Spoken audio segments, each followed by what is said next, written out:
నమస్తే నేను యామిని ఇక డీటెయిల్స్ చూద్దాం AP deputy CM Pawan Kalyan పై వైసీపీ రాజ్యసభ ఎంపీ విజయసాయి రెడ్డి సంచలన ట్వీట్ చేశారు పవన్ కళ్యాణ్ ఏపీకి నేత కావాలని ట్విట్టర్ వేదికగా పేర్కొన్నారు పవన్ జాతీయ స్థాయిలో గుర్తింపు తెచ్చుకున్నారని ప్రశంసలు కురిపించారు నిన్న ప్రెస్ మీట్ లో కూడా పవన్ పై విజయసాయి రెడ్డి పొగడ్తల వర్షం కురిపించారు అయితే విజయసాయి రెడ్డి వ్యవహారంపై టీడీపీ నేతలు పలు అనుమానాలు వ్యక్తం చేస్తున్నారు చంద్రబాబు పవన్ కళ్యాణ్ మధ్య విజయసాయి రెడ్డి చిచ్చు పెడుతున్నారని ఆగ్రహం వ్యక్తం చేస్తున్నారు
AP deputy CM Pawan Kalyan పై వైసీపీ రాజ్యసభ ఎంపీ విజయసాయి రెడ్డి సంచలన ట్వీట్ చేశారు ఏపీకి పవన్ లాంటి నేత కావాలని ట్విట్టర్ వేదికగా పేర్కొన్నారు పవన్ జాతీయ స్థాయిలో గుర్తింపు తెచ్చుకున్నారని ప్రశంసలు కురిపించారు నిన్న ప్రెస్ మీట్ లో కూడా పవన్ పై విజయసాయి రెడ్డి పొగడ్తల వర్షం కురిపించారు అయితే విజయసాయి రెడ్డి వ్యవహారంపై టీడీపీ నేతలు పలు అనుమానాలు వ్యక్తం చేస్తున్నారు చంద్రబాబు పవన్ కళ్యాణ్ మధ్య విజయసాయి రెడ్డి చిచ్చు పెడుతున్నారని ఆగ్రహం వ్యక్తం చేస్తున్నారు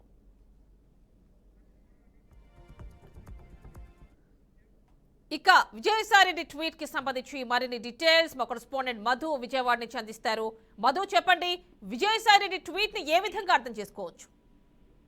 వస్తువులు చూసుకుంటే కనుక వైసీపీ విజయసాయి రెడ్డి ఏదైతే ఆసక్తిని ఇచ్చేస్తారో చంద్రబాబు నాయుడు ఉద్దేశిస్తాను యువ రాష్ట్రానికి ఆంధ్రప్రదేశ్ 75 వృద్ధులు కాకుండాను పవన్ కళ్యాణ్ డిప్యూటీ సీఎం పవన్ కళ్యాణ్ ఉండడం నాయకత్వం వహించడం కరెక్ట్ అనేది ఫిక్స్ చేయడం జరుగుతుంది అదేవిధంగా చూసుకుంటే కనుక అంటే ఏదైనప్పటికీ పవన్ కళ్యాణ్ ఏదైతే ఇప్పుడు కాకినాడ పోటీకి సంబంధించిన వ్యవహారాలు ఏదైతే ఉందో అతను విజిట్ చేయడం కానీ అన్ని షిప్పులు తీర్చడం కానీ ఈ వ్యవహారాలన్నీ చూసుకుంటే కనుక అంటే పవన్ కళ్యాణ్ కాకినాడ పట్టుగా ఉంది అక్రమ రైతు సంబంధానికి సంబంధించిన పట్టుదలతో ఉండడంతో అంటే పవన్ కళ్యాణ్ ప్రసన్నం చేసుకోవడానికి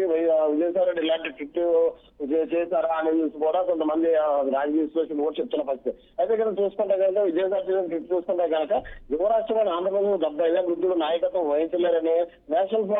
ప్రాపర్టీకి సంబంధించి వహించే రాష్ట్రానికి నాయకత్వం వహించే సామర్థ్యం డిప్యూటీ సీఎం మాత్రమే ఉందని ట్రిప్ లో పేర్కొనడం జరిగింది అంటే కనుక చూసుకుంటే కనుక ఎన్డీఏ పార్టీలో చూసుకుంటే నాయకత్వం అత్యంత ఆదర్శవంతమైన నాయకుడు అంటే అవినీతి మనకలేని నాయకుడు చూసుకుంటే కనుక పవన్ కళ్యాణ్ అలాంటి అతన్నే ఏపీ నాయకత్వం వహించి అర్హత ఉందని చూసుకొని విజయసాయి ట్విట్ చేశారు అంటే ఈ ట్విట్ చేయడం వల్ల చూసుకుంటే కనుక టీడీపీ నాయకులు కూడా గురుగా ఉన్నారన్న పని ప్రతిదీ కనిపిస్తాను అంటే ఏదైనప్పటికీ చూసుకుంటే కనుక ఈ ట్విస్టర్ ఈ ఏదైతే ఆసక్తిని ట్విట్ చేశారు విజయసాయి రెడ్డి ఈ కాకినాడ పోటీకి సంబంధించిన వాట ఏదైనా అభివృద్ధికి సంబంధించింది కానీ ఏదైనా వ్యవహారం ఏదైతే ఉందో దీని మీద పవన్ కళ్యాణ్ పట్టుదలతో ఉండి దీన్ని అక్రమైన రేషన్ బియ్యాన్ని అధికారం కోసం అతను ప్రయత్నిస్తుందని పవన్ కళ్యాణ్ ప్రసన్నం చేసుకోవడానికి విజయసాయి రెడ్డి ఇలాంటి కృషి చేస్తారనేది కూడా విశ్లేషణ చెప్తున్న పరిస్థితులు కనిపిస్తున్నాయి రామని